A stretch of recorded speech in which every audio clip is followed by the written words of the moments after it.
네, 강프로입니다. 자, YC 보겠습니다. 자, YC 오늘 24% 올라갑니다. 일단 보유하신 분들 축하드리고요. 오래 기다리셨습니다. 여기 6월 한 10일경부터 시작해갖고 크게 조금 하락을 했는데, 하락한 이후에 바닥을 확인하는 과정까지 거쳤고, 그리고 지금은 호재가 하나 붙었죠. 그런 부분이 어디서 붙었느냐? 삼성전자의 납품 계약으로 붙었습니다. 자, 그러면 이쪽 구간에서 이렇게 반등을 하고, 그리고 최근에 삼성전자에서 뭐가 나왔죠? HBM 통과를 했죠. 한미반도체의 TC 본딩 장비를 사용하지 않고 HBM 3E는 아니지만 3라도 통과를 했습니다. 자, 그러면 삼성전자에서 한미반도체 쪽으로 굳이 이쪽으로 가지 않아도 되는 조금 그런 상황이 벌어진 겁니다. 자, 그러면 우리가 여기서 봐야 되는 건 뭐냐? 이제는 여기 매물 소화 과정을 어떻게 봐야 되는지 그 부분에 대한 내용만 체크를 하면 됩니다. 앞으로 좋아질 만한 내용이 있고, 그리고 나서 실적이 전환되는 상황을 주가가 올라가서 확인을 한다면, 지금은 그쵸? 시세가 나오는 부분을 확인을 했다. 만약에 지금 내가 이쪽에서 샀어야 되는데 라고 생각하시는 분들이 있을 텐데, 그런 거 아닙니다. 주식은요, 무조건 확인하고 매수를 해야 됩니다. 자,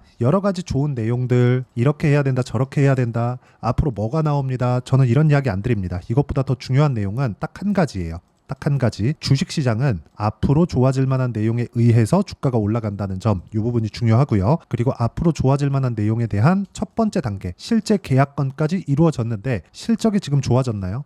안 좋아졌죠. 그렇죠. YC의 올해 예상 실적은 380억입니다. 그리고 380억은 사상 최고치의 실적도 아닙니다. 자, 그러면 YC의 실적이 좋아질 때까지 주가는 올라갑니다. 실적이 실제 좋아지잖아요. 그러면 어쩔 수 없이 한국에 있는 장비주들은 사이클을 탈 수밖에 없기 때문에 이 반도체 경기에 맞춰서 실적이 좋아지는 과정에 맞춰서 주가가 하락할 수 있는 가능성이 있습니다. 근데 지금은 그런 상황이 아니다. 왜? 실적이 아직 좋아지지 않았으니까. 이런 부분에 집중을 하셔야 되고, 전체적으로 어떤 호재거리가 있는지, 예를 들어서 삼성전자하고 1,000억 원대의 공급 계약, 이게 첫 번째 공급 계약이기 때문에 앞으로 추가적으로 공급 계약이 나올 수 있고, 그런 부분을 먼저 반영해서 24% 정도 올라간 건데, 그 전에 어디까지 반영했죠? 23,000원대까지. 그쵸? 이쪽까지 주가가 올랐었기 때문에 일단 여기까지는 올라간다. 근데 올라가는 과정에서 많이 빠졌잖아요.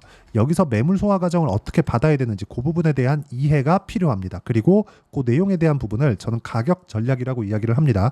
어떤 호재가 있습니다. 이것보다 우리가 얼마에 사야 되는지 그 부분이 가장 중요하겠죠. 자, 그런 부분을 실전에서 어떻게 작용을 하는지 보여드리면 정확하게 올라가는 구간에 맞춰서 매매를 했을 때 이런 정도의 상황을 발생시킬 수 있습니다. 시장이 안 좋았는데도 불구하고 지난주에 유한양행은 빠지지 않았죠. 그리고 오늘 다시 매수 구간을 잡았습니다. 자, 여기서 제가 YC를 어떻게 매매했는지를 먼저 보여드리면, 자, 내용 보세요. 올라가는 구간에만 정확하게 매수를 해왔고요. 그리고 이쪽 구간에 맞춰서 매매를 진행을 했을 때 수익 구간을 꾸준하게 발생시키죠. 오늘은 저도 물량이 없습니다. 자, 근데 내용 보세요.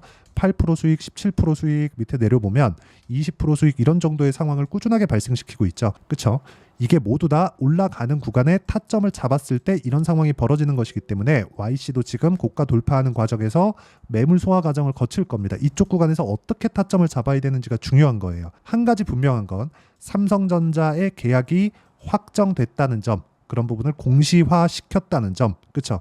자, 그러면 이쪽 구간에서 우리가 가격을 잡아야 된다는 점이 중요하고요. 가격을 잡는 부분은 이제 매물 소화 과정을 거치고 다시 올라가는 구간인데, 이쪽 구간에 대한 부분을 이렇게 올라가던 구간에 매매를 했을 때 이렇게 매매하는 부분이 가능하다는 점입니다. 자, 다른 종목 한번 볼게요. 제가 비슷한 종목인데 DI 같은 경우에도 보세요. 그렇죠? YC에서 삼성전자 쪽으로 계약을 했다는 내용이 들리니까 YC도 반등을 하고 DI 같은 경우에도 반등을 하죠. 근데 DI 같은 경우에도 제가 과거에 매수했었던 거 보면 보세요. 그렇죠? 올라가는 구간에만 꾸준하게 공략을 하고 있고, 그랬을 때 25%, 14% 이런 정도의 수익 구간을 만들어내고 있으니까 매매하는 구간에서 가격대를 보는 건 그 어느 때보다 중요하고, 그런 부분에 대한 내용을 제가 여기 소통방에서 공유를 해드리고 있고요. 그리고 오늘 같은 경우에도 뭐 태성이나 워트 같은 종목군들을 제가 공유를 해드린 결과, 태성, 자, 내용 보시면 어때요? 올라가는 구간에서 50% 정도의 수익 구간 만들고 오늘 다시 매수 구간 잡았고요. 자, 그리고 워트 같은 경우에도 오늘 그쵸? 매수를 한 결과 10% 정도의 수익 구간에 있습니다.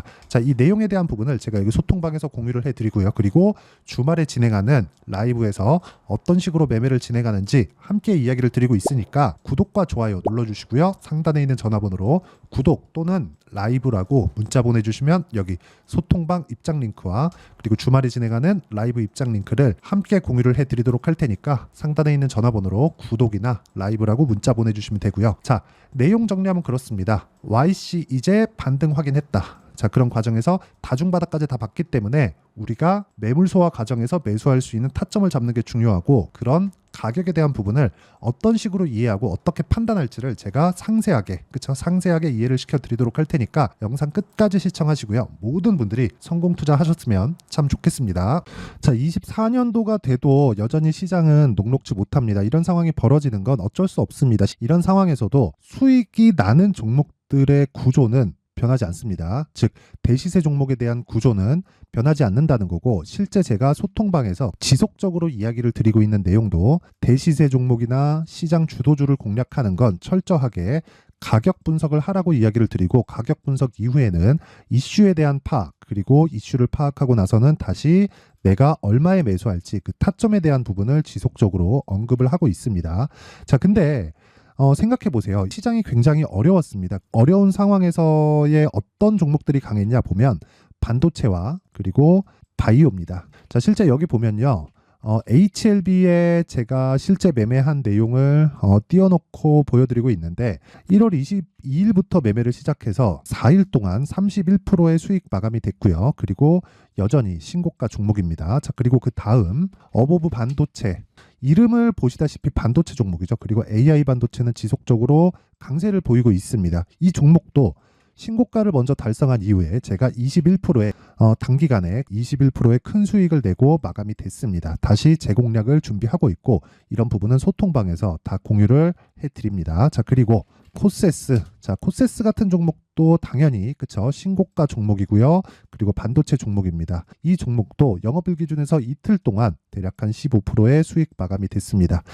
내용을 한번 보시면 어떻습니까? HLB를 포함해서 뭐 30%, 20%, 뭐 15% 이런 식의 수익이 지속적으로 발생하고 있는데, 이 세 종목 모두 다 신고가 종목이고 1월 달에 시장이 약세를 보이고 있는 구간에서도 강했었던 그런 종목입니다. 특징점이 하나 있는데, 그 이슈에 앞서서 가격이 먼저 반영했다는 거죠. 그렇게 제가 가격을 먼저 보고 이슈에 대해서 파악하는 이유는 결과적으로는 큰 시세를 먹기 위한 사전 준비 작업입니다. 실제로 큰 시세를 먹기 위해서 사전 준비 작업을 했을 때 여기 레인보우 로보틱스 127%, 그리고 ISC 98%, 그리고 한미반도체 97%의 큰 수익을 내는 상황을 만들 수 있습니다. 어떤 식으로 소통방에서 진행됐는지, 그쵸? 그 상황을 제가 이야기를 드린 건데, 이런 상황도요, 당연히 신고가를 공략했을 때 가능한 겁니다. 자, 그러면 이번에도 마찬가지입니다. 그쵸? 정부 주도의 코리아 디스카운트 해소 방안이 2월 달에 발표를 하고요. 그리고 2월 달에 발표된 내용을 토대로 주가가 움직이는 게 아니라 이미 움직인 내용이 있죠. 실제 이 내용은 크게 중요한 게 아니라는 겁니다. 실제 움직인 내용을 보면, 자, 기아차입니다. 실제로 12월 달에 신고가를 만들어 놓고 정부에서 입김을 불어 넣으니까 순식간에 기아차를 포함해서 현대차 같은 거대 기업들의 주가가 2주도 채 되지 않아서 40% 정도의 큰 시세를 냅니다. 자, 그러면 우리는 어떤 종목을 봐야 될까요? 이슈를 파악해야 되는 것도 맞지만 철저하게 가격에 맞춰서 매매를 해야 되는 게 당연히 중요합니다. 정부가 주도하는 정책 방향이 있겠죠. 그 방향에 맞춰서 우리가 종목을 찾을 필요가 있다. 자, 그러면 답이 나왔습니다. 정부가 주도하는 방향에 맞춰서 제2의 기아차를 찾는 게 지금은 중요하다. 근데 정부 정책의 방향에 맞게 가자. 그랬을 때 앞서서 제가 보여드렸었던 내용인 여기 레인보우 로보틱스 127%, 그리고 ISC 98%, 그리고 한미반도체 97%와 같은 수익을 낼 수 있습니다. 물론 시간에 대한 부분은 최소 2주의 시간이 필요하고요. 그리고 최장 3개월 안에 끝내야 됩니다. 자, 기아차의 시세를 보셨던 것과 같이 2월 달에 정부 정책의 방향이 결정되고요. 바로 3월 달이면 시행입니다. 자, 그러면 우리는 거기에 맞춰서 당연히 종목을 찾아야 되고, 제가 제2의 기아차를 찾아놨습니다. 제가 아까 전에 소통방에서 이야기를 드렸었던 내용 다 공개를 해드렸는데, 그 내용처럼 종목만 받고 싶다 하시는 분들은요, 상단에 있는 제 전화번호로 대시세, 자, 대시세라고 문자를 보내주시면 정부 정책의 방향에 맞는 종목을 모든 분들에게 무료로 공개를 해드리도록 하겠습니다. 자, 제가 원하는 건 채널 성장이 목적입니다. 자, 그래서 구독과 좋아요 꼭 좀 부탁드리고요. 모든 분들이 정부 정책에 맞는 방향으로 매매를 이어가서 큰 수익 보셨으면 좋겠습니다.